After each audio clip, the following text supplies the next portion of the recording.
Bismillah Rahman Rahim. So I'm going to start today's lecture. This lecture is part two of the lecture I delivered last time.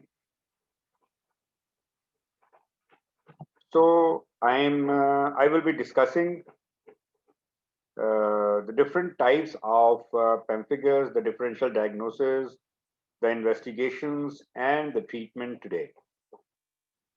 Pemphigus herpetiformis. It's a rare and atypical variant of pemphigus that clinically resembles dermatitis herpetiformis. It is characterized by widespread clusters of pruritic papules and vesicles that develop on an erythematous background. Biopsies show subcorneal pustule, eosinophilic spongiosis, or features of dermatitis herpetiformis, often without acantholysis. But immunofluorescence studies reveal intercellular staining. Patient process circulating IgG antibodies which recognize desmoglein 1 and 3, and in some patients, sera recognize desmocolin 1 and 3. In generally, the clinical course is benign. So, if I would like to summarize this, that pemphigus herpetiformis clinically and histologically resembles dermatitis herpetiformis, but the immunofluorescence findings are inconsistent with pemphigus. And the antigens are also similar to pemphigus, but in addition to desmoglein 1 and 3, desmocolin 1 and 3 are also involved. Then another variety of pemphigus is pemphigus erythematosus. Pemphigus erythematosus is a localized variant of pemphigus foliaceus, originally described by Sinar and Usher. Patients have immunological features of both lupus erythematosus and pemphigus with granular IgG and C3 at basement membrane zone, and anti-nuclear antibody is positive. The antibodies recognize desmoglein together with Rho, La, and double-stranded DNA. Progression to systemic lupus erythematosus is rare.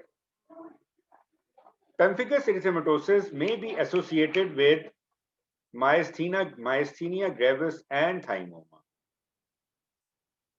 Erythematous scaly lesions over the nose and cheek in butterfly distribution simulate cutaneous lupus erythematosus or seborrheic dermatitis. Sunlight may exacerbate the disease. Lesions on the trunk, either localized or generalized, are similar to those of pemphigus foliaceus. So I would like to summarize that pemphigus erythematosus has the clinical features both of SLE as well as pemphigus foliaceus. The SLE type lesions occur on the face, which is the butterfly rash distributed over the cheeks and face, and photoaggravation, while the lesions on the trunk resembles pemphigus foliaceus.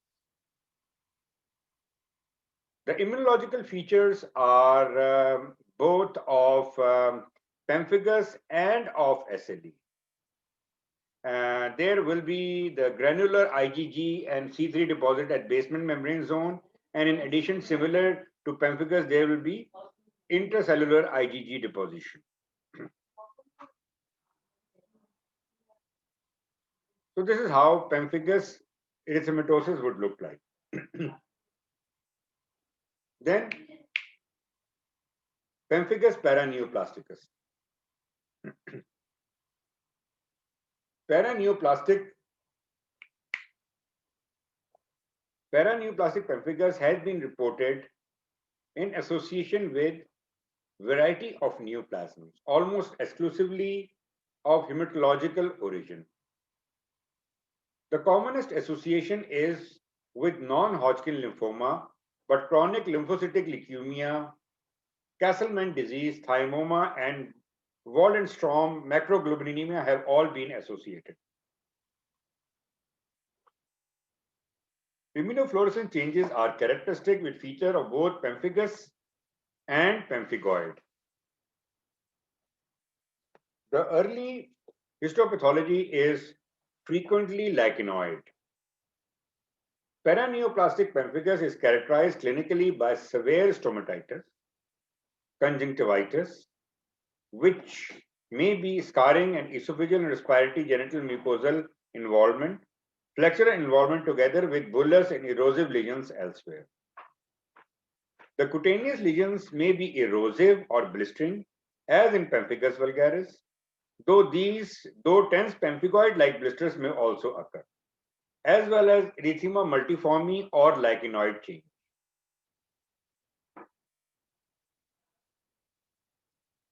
The 5 clinical presentation of lesions associated with paraneoplastic pemphigus include the pemphigus-like, that is flaccid blisters that crust over the raw exudating skin areas, pemphigoid-like tense blisters, erythema multiforme-like with pleomorphic skin and mucous membrane lesions, then graft versus host disease-like, which is characterized by widespread lichenoid eruption with severe mucosal involvement, and lichen planus-like, which are small red flat-top scaly papules. So paraneoplastic pemphigus resembles pemphigus vulgaris. It resembles sometimes pemphigoid. It resembles sometimes erythema multiforme, and sometimes it resembles severe lichen planus clinically. Similarly, the clinical features are also transferred into the histological and immunofluorescence finding. For example, if paraneoplastic pemphigus is associated with pemphigus-like appearance, then histologically it will also be like pemphigus with acantholytic cells. And if it is pemphigoid-like, then in addition to that, you can expect a subepidermal blistering. And if it is EM-like, then there will be epidermal necrosis. And in lichenoid cases, there will be a band-like infiltrate. So mixed kind of histology, and immunofluorescence will also be mixed, because we expect both the basement membrane zone deposition of antibodies as well as intracellular deposition of antibodies. So the clinical, histological, and immunofluorescence findings are all diverse and depend upon the type of clinical presentation in patients of paraneoplastic pemphigus. Then another variety of pemphigus is IgA pemphigus. There are 2 histological forms of IgA pemphigus: an intraepidermal neutrophilic type and a subcorneal pustular dermatosis type. Both are clinically indistinguishable from subcorneal pustular dermatosis, which is the Sneddon-Wilkinson disease. Both the types of pemphigus are characterized by deposition of IgA within the epidermis, and in some cases detectable circulating IgA antibodies against the pemphigus antigens. In subcorneal pustular dermatosis type, antibodies are against desmocollin 1. Some have IgA against desmoglein 1 or 3. The disease chiefly affects the adults, though childhood cases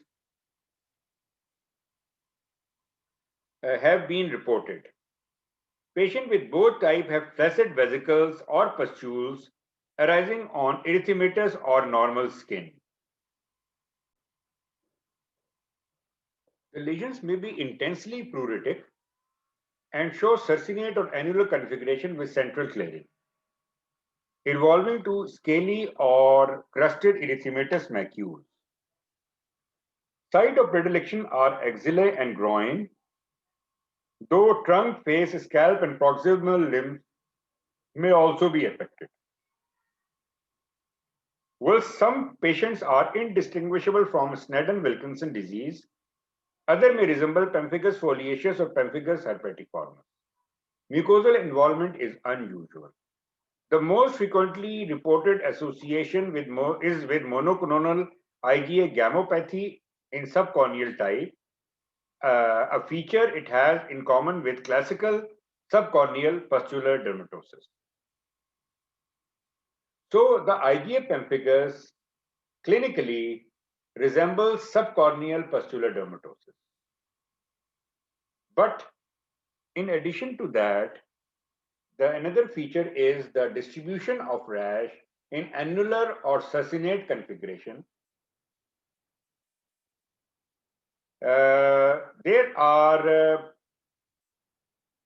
two histological types of IgA pemphigus: an intraepidermal neutrophilic type, in which the neutrophilic abscesses are seen in the epidermis, or subcorneal type, in which the neutrophilic abscesses are seen under the stratum corneum, as we see in subcorneal pustular dermatosis. But this type is different from subcorneal pustular dermatosis in that we see acantholysis in addition to the subcorneal pustule. So, two types of IgA pemphigus histologically: the one in which the neutrophilic abscesses are intraepidermal, and the other in which the neutrophilic abscesses are subcorneal. And both types are associated with acantholysis. And the antigens of pemphigus, IgA pemphigus, are different. It is mainly desmocolin 1 rather than desmoglein 1, which we see in pemphigus foliaceus.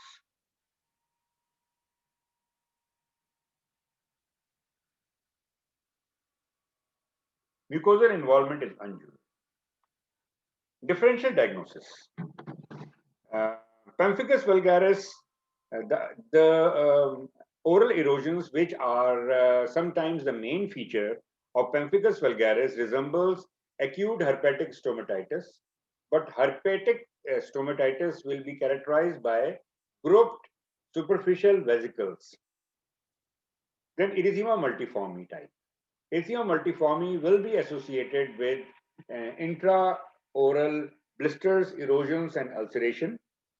Lichen planus will be associated with lace-like pattern and with erosive lesions.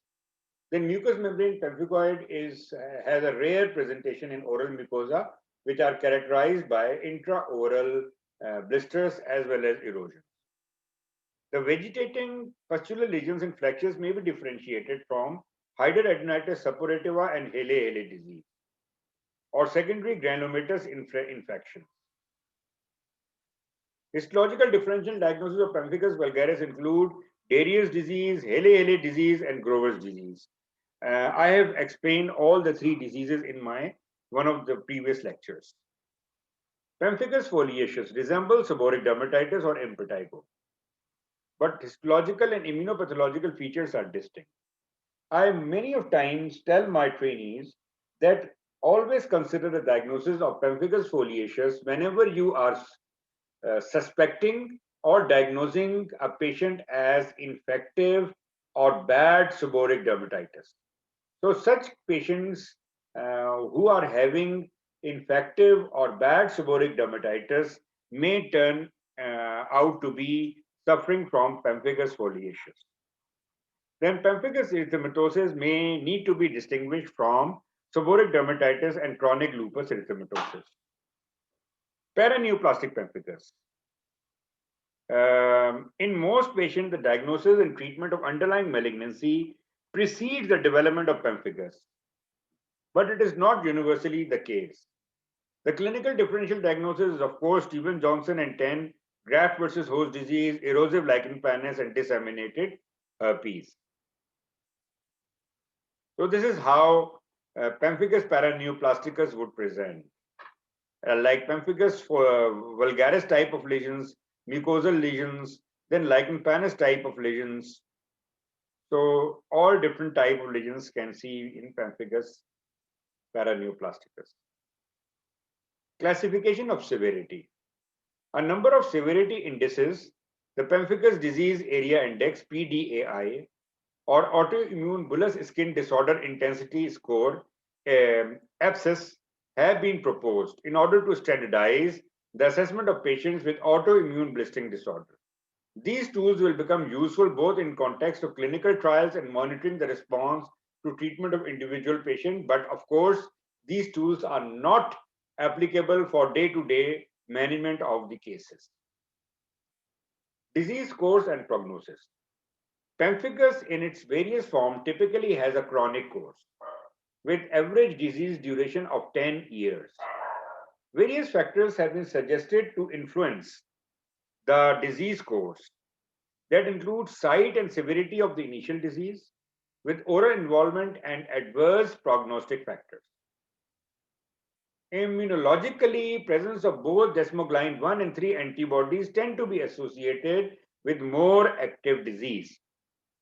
Early age of onset and Asian ancestry is associated with prolonged disease activity as it is applicable in our patients. Histopathology and immunofluorescence findings in pemphigus group of diseases. Pemphigus vulgaris, the established blister will show marked acantholysis. You can see these acantholytic cells, round cells with a rim of cytoplasm surrounding the nucleus. The dermal papillae are projecting into the blister cavity as villi. This is called as festooning of the dermal papillae. Another feature is that the basement membrane cells or basal cells, they are seen attached to the dermal papillae. But these attached cells, they are not attached to with each other. They have already been separated from each other, but they retain the hemidesmosomal connections with the dermal papillae. So these cells which have already separated from each other, they give appearance of tombstones.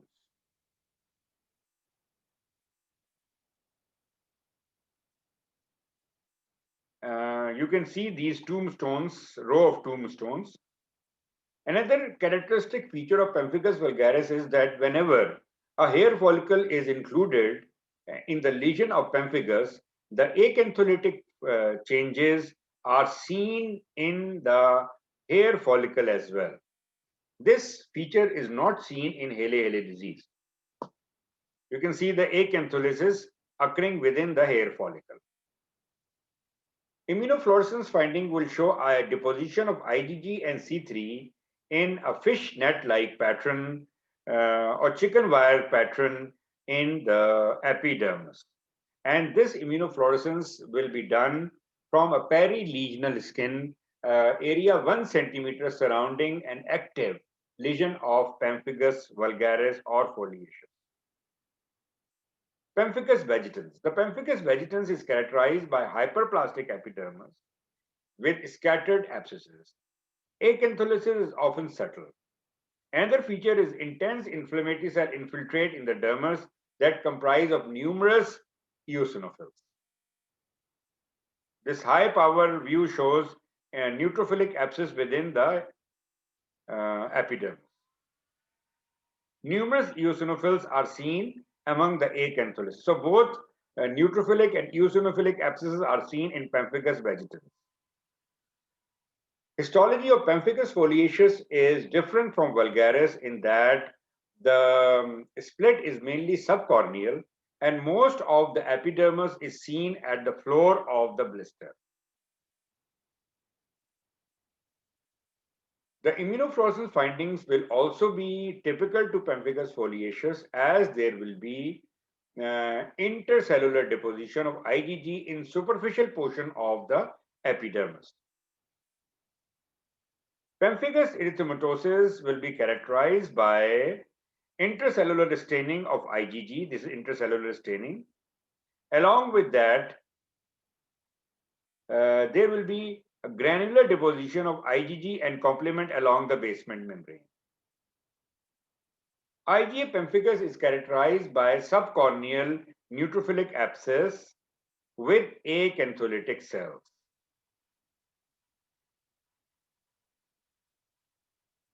The immunofluorescence findings will be similar to pemphigus foliaceus, but different that in addition that in place of IgG, there will be IgA deposition between the superficial keratinocytes.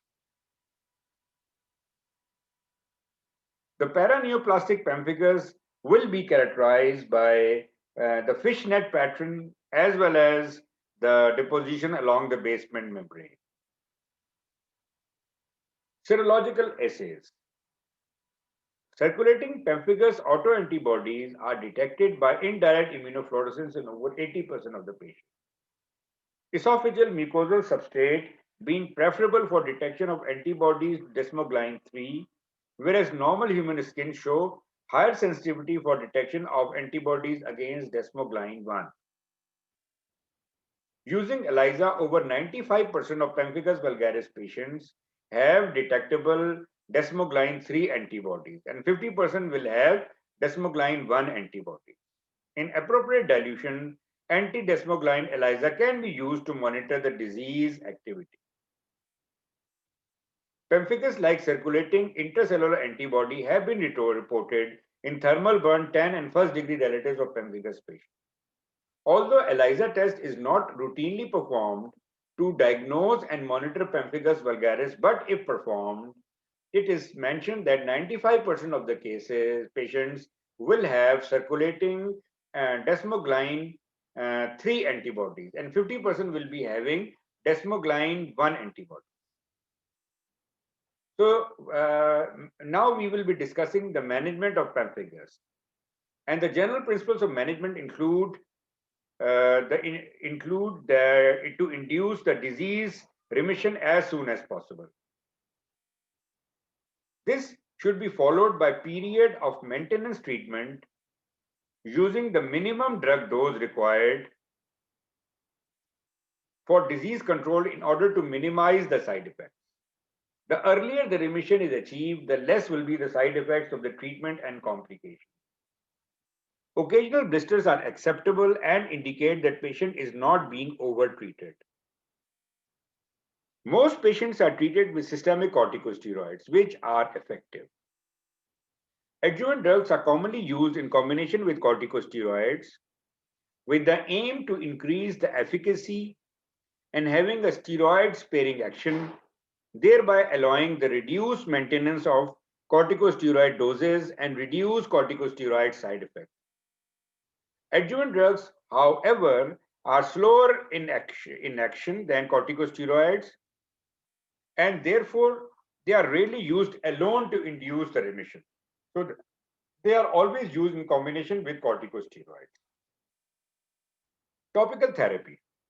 Patients who present with oral disease and mild cutaneous involvement may remain in this localized phase for months. Such patients would require potent topical or intralesional steroids to reduce the requirement of oral steroid. Good oral hygiene is important. In patients with widespread blistering, intense nursing care is mandatory. Potassium permanganate soaks or topical antiseptics may help reduce the risk of secondary cutaneous infection, which is very important in managing pemphigus cases. Liberal use of emollients will reduce frictional stress on the affected skin. Then oral lesions. Oral lesions are often stubbornly resistant to systemic therapy and are treated with potent topical corticosteroids or special adhesive paste like Canalog and Ora base. There is reported benefit with intralesional corticosteroid injection to relieve the pain that hampers food intake. Anesthetic nebulizers with benzocaine can be used, or other mucosal rinses like Enziclor. In case of excessive erosive areas or nasal, laryngeal, and upper respiratory tract, nebulizing with steroid aerosol with appropriate mask will help. Many a times, candidal infection will occur concurrently with pemphigus vulgaris or follow the pemphigus vulgaris treatment. Some innovative topical treatments include epidermal growth factor, nicotinamide gel, pimecrolimus, topical treatment with proteomyx-derived desmoglein peptides, topical cyclosporin mouthwash. Most of these things are not available in Pakistan. Oral corticosteroids. Systemic corticosteroid is best established therapy for management of pemphigus vulgaris on account of effectiveness, rapid onset, and inexpensiveness. Clinical improvement may be seen within days. On average, cessation of blisters occur in 2 to 3 weeks, with full healing in 6 to 8 weeks in uncomplicated cases. Your usual dose is 0.5 to 1 milligram per kilogram per day. Patients with mild disease are usually treated with 0.5 mg and in severe disease with 1 mg per kilogram body weight. If patient does not respond within 5 to 7 days, the dose should be increased by 50 to 100% until the disease is controlled and no new lesion develops. If a dose between 100 milligram per day is required, pulse corticosteroids will be preferred to oral steroids. Once remission is induced and healing of majority of lesions occur, which is called as the consolidation phase, the dose of corticosteroids can be cautiously tapered. For doses greater than 60 milligram, a taper of 10 milligram should be done every 3 weeks and monthly thereafter till 30 mg of the dose. You can say reduction of 5 milligram every 2 weeks. Steroid withdrawal protocol.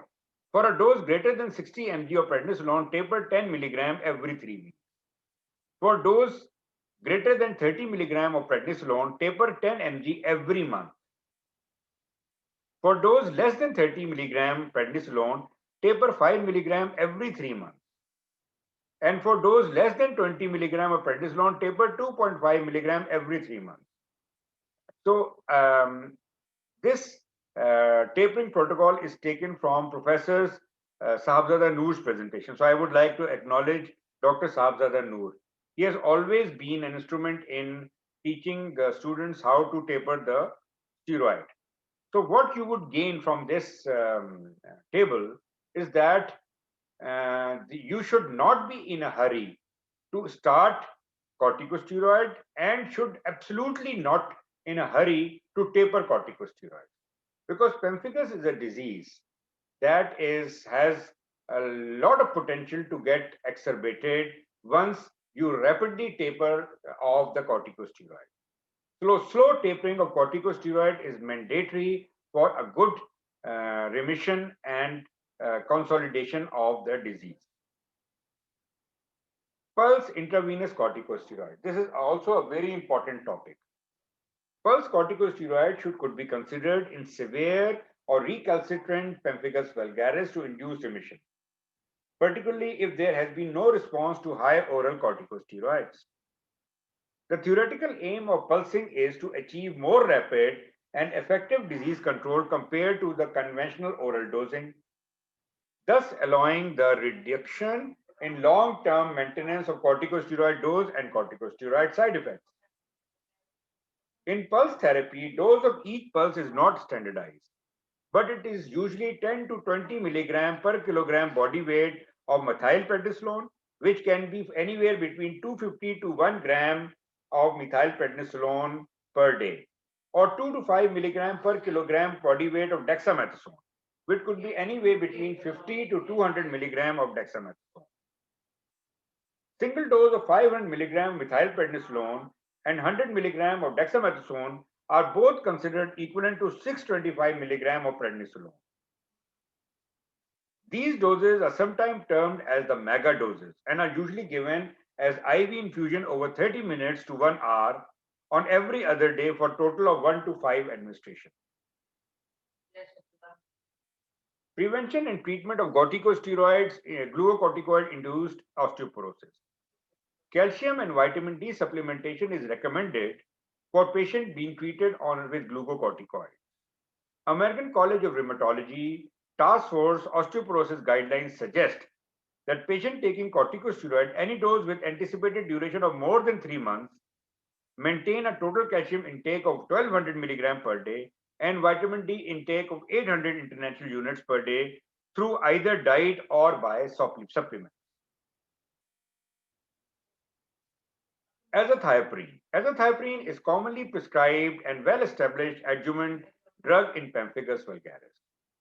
It is orally administered, inexpensive, but has slower onset of action with wide effect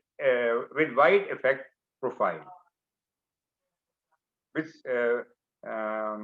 with side effect profile. Azathioprine dose of 1 to 3 milligram per kilogram is used in various studies, but ideally it should be titrated according to the TPMT levels. And azathioprine is best avoided in patients with low TPMT level, that is 0.5 milligram per kilogram. So the appropriate dose of azathioprine is 1 to 3 milligram per kilogram.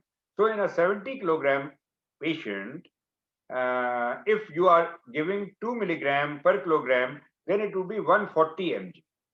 So that means at least 3 tablets. So many people complain that azathioprine is not working in pemphigus vulgaris. So the main reason is that we are using it in low doses. It's a safe medication and should be given in proper doses, and the monitoring should be done with weekly blood complete picture and later on monthly basis. Potential adverse effects include bone marrow suppression, nausea, and liver function. And careful blood monitoring is therefore mandatory, particularly in early stage of treatment. Mycophenolate mofetil is now a very popular treatment, adjuvant treatment in pemphigus vulgaris. Mycophenolate mofetil should be considered in recalcitrant cases and when azathioprine and cyclophosphamide cannot be used. It is expensive, however, it may supersede other agents as the adjuvant drug of choice in view of its efficacy and more favorable side effect profile. The dose range is from 0.5 to 1.5 gram twice daily. Total daily dose of 2 to 2.5 gram, typically given in 2 divided doses with prednisolone. The most common side effects are gastrointestinal, that is nausea, vomiting, diarrhea, abdominal cramps, constipation, anorexia, genitourinary like urinary urgency, frequency, dysuria, hematuria, and sterile pyuria. These are occurring in 36 to 40% of patients respectively. Also increase the risk of opportunistic infection. Oral cyclophosphamide. Oral cyclophosphamide. Oral cyclophosphamide could be considered as an alternate to azathioprine if secondary infertility is not a concern. Potential risk of hemorrhagic cystitis and CA bladder need to be considered. Pulse intravenous cyclophosphamide. Pulse cyclophosphamide therapy should be considered in severe or recalcitrant cases of pemphigus vulgaris. The dose is 500 milligram, flow IV fortnightly, 6 injections. 500 ml of normal saline has to be injected before and after the injection to reduce the chances of hemorrhagic cystitis.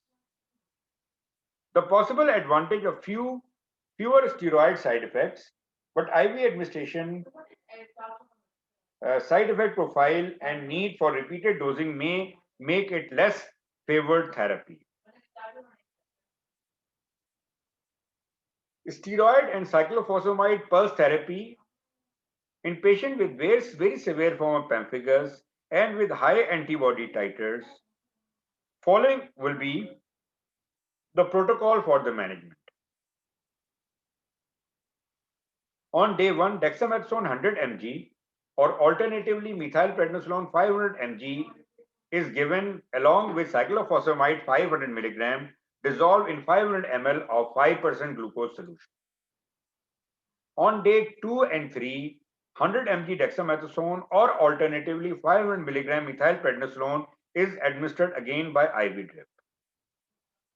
From day 4 to 14, only 50 mg of cyclophosphamide R is given orally. And no steroid, nothing. The interval between the cycles is initially 2 weeks. That is, after every 2 weeks, the same protocol is repeated. Then, as the disease goes into remission, this cycle is repeated after every 4 weeks. The treatment is to be continued for 4 to 6 months after complete clinical remission.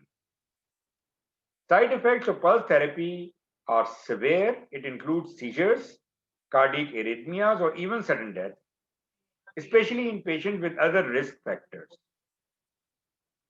Intravenous immunoglobulin therapy. Its mechanism of action is unclear, though it have a dilutional effect on pathogenic autoantibodies. A daily dose of 400-600 milligram per kilogram of immunoglobulin for 3 consecutive days. Infusion is given slowly over 4 to 5 hours.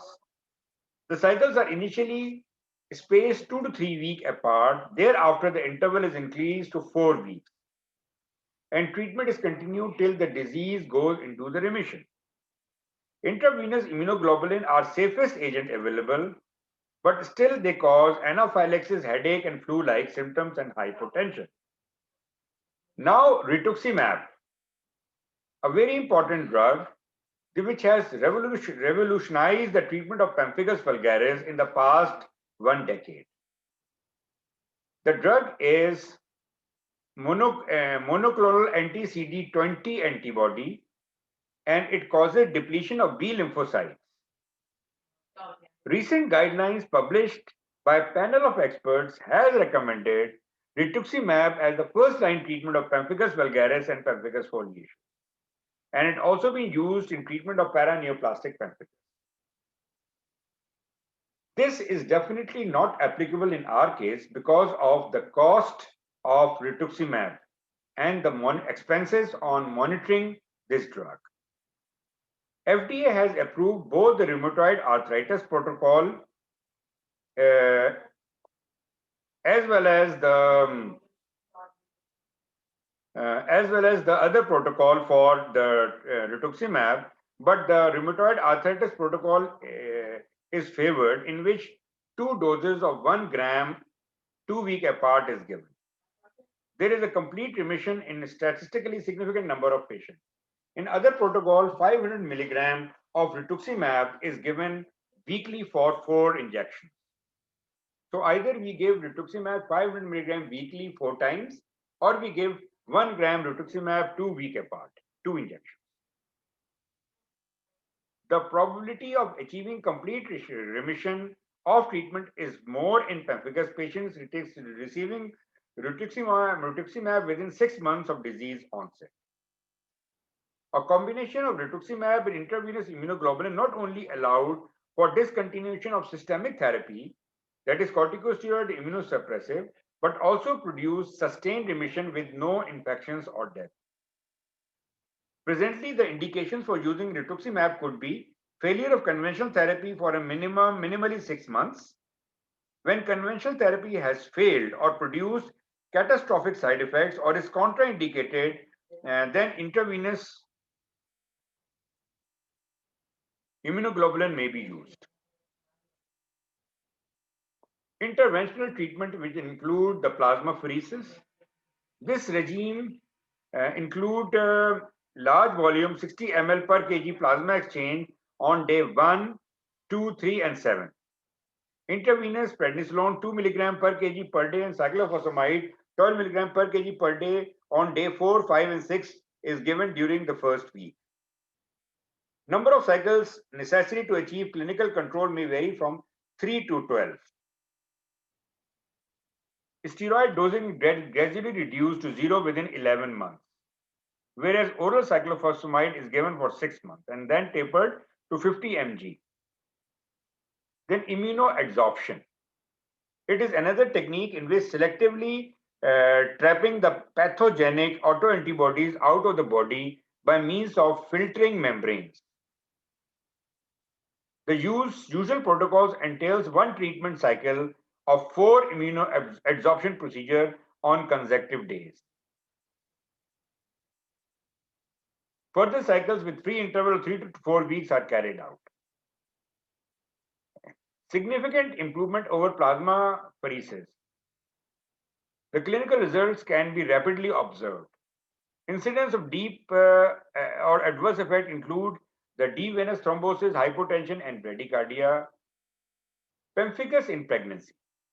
Plasmapheresis may be mandatory for severe exacerbation of pemphigus in pregnancy, as interventional treatment reduces the risk of intrauterine or neonatal pemphigus and obviate the serious side effects of conventional immunosuppressive therapy. Plasmapheresis is not free of complication. Chill, fever, allergic reaction, hypotension, fluid and electrolyte balance, and depletion of platelets and clotting factor may occur. High dose immunoglobulin instead of cyclophosphamide to counteract the rebound antibody burst should be done. Second line treatment of pemphigus include the gold salts, intramuscular injection of gold sodium thiomalate is given once a week, single dose of 50 mg to a total of 1 gram dose. Side effects include pruritus, allergic reaction, nausea, renal toxicity, and bone marrow suppression. Auranofin is the oral preparation. As a rule, this is not a favored treatment, as gold compounds not only treat but also aggravate the disease. Tetracycline and nicotinamide. Tetracycline dose of 2 gram per day or minocycline 200 milligram per day or nicotinamide 1.5 gram per day jointly with topical corticosteroid has proved to be beneficial adjuvant to conventional therapy. Although the mechanism of action of tetracycline is obscure, mainly it is used for its anti-inflammatory property. And similar is case with nicotinamide, which is also used as a cholinergic agent and is a protective factor against acantholysis. Dapsone has been advocated as an adjuvant in some cases, but it is particularly useful in pemphigus herpetiformis, as citratin has been used in conjunction with pemphigus in pemphigus vegetans. Methotrexate is seldom used in pemphigus. Other therapies in resistant cases include extracorporeal photopheresis and tumor necrotic factor alpha inhibitors infliximab or adalimumab, which are reported as beneficial, though autoimmune bullous disease has been reported as a consequence of tumor necrotic factor blockade. So this ends my lecture today. I hope things will be clear to you regarding pemphigus, immunofluorescence, treatment, management, and histology. And if there are any questions, you may ask, inbox me on WhatsApp. So thank you all, and wait for my next lecture, which will be on pemphigoid group of disease. Thank you and goodbye.